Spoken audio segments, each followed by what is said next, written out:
Amigos, meu nome é Vinícius Talon e neste vídeo eu vou falar sobre os vários desafios que a advocacia criminal enfrenta diariamente. Antes disso, eu peço que, se você gostar deste vídeo, que você se inscreva aqui no canal, ative as notificações, porque daí você receberá sempre um aviso quando for lançado um vídeo novo aqui no canal. E o interessante é que eu estou lançando um novo vídeo por dia. São vídeos de direito penal, processo penal, execução penal, direitos humanos, enfim, estudos, indicações de livros, advocacia criminal. São vídeos de vários temas, então inscreva-se e ative as notificações.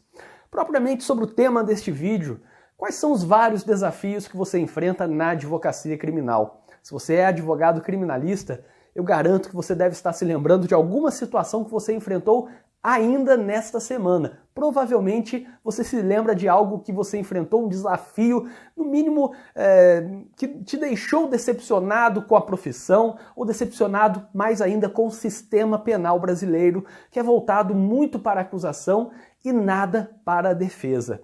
E se você é um advogado que está iniciante, você não é iniciante, você está iniciante, em algum momento deixará de ser iniciante para ser experiente, enfim, você sofre com maior intensidade esses desafios, talvez porque algumas autoridades sintam certo desprezo, um desrespeito em relação ao seu trabalho, te considerem inexperiente e isso acaba te atingindo com maior força.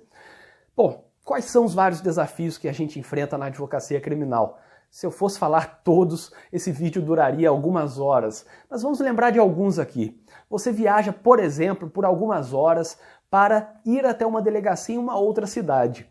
Você chega no local para ver um inquérito policial, quer conversar com o delegado e o delegado não está. Horário de expediente, horário normal de trabalho que todo mundo trabalha, depois das 9, antes das 6, enfim, e o delegado não está. E quando você se informa, fica sabendo, por exemplo, que ele está, enfim, substituindo em outra cidade, o que é necessário, ou que está dando aula naquele horário que ele poderia estar ali na delegacia para conversar com você. Então, deixa de ter o contato com o delegado, de falar com ele sobre alguma diligência, alguma medida que você quer requerer, porque o delegado, enfim, está dando uma aula.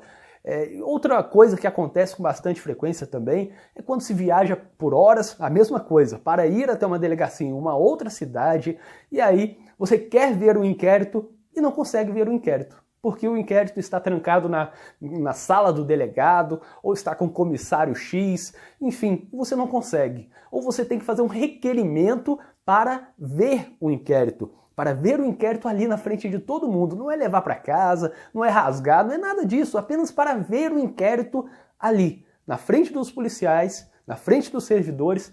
Você tem que fazer um requerimento. Apesar de súmula vinculante, falando muita coisa, ainda é praxe esse tipo de medida. Ou você tem que fazer um requerimento para tirar cópias do inquérito policial.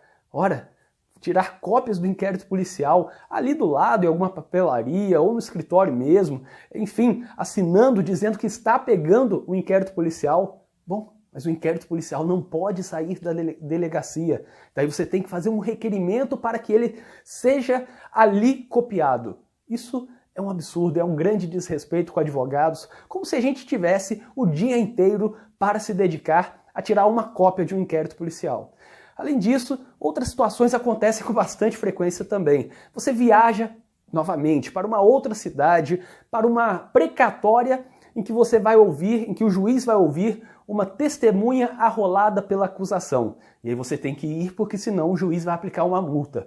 Bom, você vai até essa cidade em que será ouvida essa testemunha por precatória, chega lá, depois de aguardar por horas, até a hora da sua audiência, que normalmente tem algum atraso. O que acontece? A audiência é cancelada. E é cancelada porque o cartório se esqueceu de intimar a testemunha, ou intimou errado, ou a testemunha não comparece, o que não é culpa de nenhum servidor, enfim, ou esqueceram de ver a certidão do oficial de justiça dizendo que não encontrou a testemunha e ninguém vai se preocupar em avisar o advogado que vem de outra cidade. Avisam lá o Ministério Público, intimam o Ministério Público, enfim, mas o Ministério Público já está ali para fazer as audiências na própria comarca, mas o advogado que é de outra cidade, que se desloca até lá, Enfim, ninguém se preocupa se ele vai viajar, se ele vai perder o dia, ninguém se preocupa com isso. E aí o advogado ficou várias horas no trânsito, ficou várias horas esperando a audiência e ela é cancelada, porque a testemunha, enfim, não foi encontrada, ninguém se lembrou de cancelar a audiência e intimar o advogado, enfim. Bom, outra coisa que acontece com bastante frequência também é quando você vai para uma audiência, está defendendo um réu preso preventivamente, e aí aquele réu é requisitado, mas por falta de pessoal no sistema penitenciário, não é levado para a audiência. Ou pior, ele nem é requisitado pelo juiz. Então são as duas situações que acontecem bastante em se tratando de réu preso. Ou ele não é requisitado pelo juiz, ou ele é requisitado, mas por falta de servidores, por falta de agentes penitenciários, ele não é levado. E aí, bom, ele está preso, não tem como sair lá do presídio para ir até a audiência. Ninguém leva esse preso até a audiência. E aí o juiz olha para você e pergunta: concorda em fazer a audiência sem a presença do réu? Você diz que não. E aí o juiz já se irrita com isso, o promotor diz que isso é apenas para atrasar a audiência. Bom, mas onde está o direito do réu de estar ali na audiência? E se ele está custodiado pelo Estado, quem tem que levar? O Estado. Então, é algo que acontece com bastante frequência. E pior, por culpa ou da falta de agentes penitenciários, ou por culpa do cartório, enfim, que deixou de fazer a requisição desse réu preso, você não concorda com a realização do ato, ou pede a nulidade. E aí, eles dizem que você que está atrasando o processo, que você que está buscando a impunidade. É um grande desafio que a gente enfrenta diariamente na advocacia criminal. Ou quando você quer olhar um processo lá no cartório do fórum, apenas coloca o processo ali no balcão. Aquela famosa ideia de advogado que encosta a barriga no balcão do fórum. E você está lá folheando e ao seu lado está um estagiário, um servidor público olhando atentamente tudo que você está fazendo. O que é isso? É medo de que você rasgue o processo, que arranque folhas do processo e suma com provas? Ora, será que eles fazem isso em relação ao promotor também, aos defensores públicos? Ou isso é só para quem é do setor privado, somente para advogados particulares? Isso é algo que eu me questiono bastante. E outra coisa que também acontece com muita frequência são as dificuldades para falar com o preso lá no estabelecimento prisional. Por falta de pessoal, por falta de agentes penitenciários, você tem que ir em determinadas horas. Não dá para ir no momento em que os presos estão no pátio, lá no banho de sol, porque não há agentes suficientes para cuidar dos presos no pátio e, ao mesmo tempo, retirar aquele preso até o parlatório ou até uma sala reservada para que o advogado converse. E aí, o seu trabalho de falar reservadamente com o seu cliente acaba sendo afetado por isso, pela falta de pessoal, pela inefetividade do Estado, que é fraco quando se trata de execução penal. Infelizmente, o Estado pensa tanto em procurar a condenação, investe tanto na persecução criminal, mas na execução penal está desinteressado. Não há agentes penitenciários suficientes para que você, pelo menos, converse com o apenado ali, dentro do presídio, em uma sala reservada. Um mero deslocamento de alguns metros, talvez menos de uma dezena de metros, já é algo para deslocar um grande efetivo, algo que muda a rotina do estabelecimento prisional. Isso é preocupante. Da mesma forma, há o grande desafio quanto à criminalização que a mídia promove em relação ao trabalho do advogado.